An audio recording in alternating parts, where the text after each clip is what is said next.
Hello, എല്ലാവർക്കും നമസ്കാരം. മലയാളികളുടെ പ്രിയപ്പെട്ട അച്ചാറുകളിൽ ഒന്നാണ് കണ്ണിമാങ്ങ അച്ചാർ. എങ്ങനെയാണ് തയ്യാറാക്കുന്നതെന്ന് നോക്കാം. ആദ്യം തന്നെ ഉപ്പിലിട്ട് മാറ്റി വെച്ചിരിക്കുന്ന കണ്ണിമാങ്ങ ചെറുതായി കഷ്ണങ്ങളാക്കാം.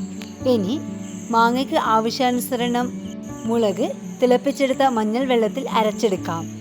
ഇതിലേക്ക് 1 സ്പൂൺ വറുത്തെടുത്ത ഉലുവ, 2 സ്പൂൺ കടുകും കൂടി ചേർത്ത് അരച്ചെടുക്കാം. ഈ അരപ്പ് കണ്ണിമാങ്ങയിലേക്ക് ചേർത്ത് കൊടുക്കാം.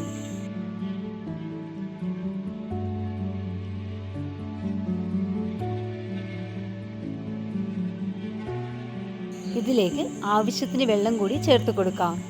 തിളപ്പിച്ചെടുത്ത മഞ്ഞൾപ്പൊടി വെള്ളമാണ് കണ്ണിമാങ്ങ അച്ചാറിലേക്ക് ചേർത്ത് കൊടുക്കേണ്ടത്. ഇതിലേക്ക് 1/2 സ്പൂൺ കായപ്പൊടിയും കൂടി ചേർത്ത് കൊടുത്ത് നന്നായി ഇളക്കാം.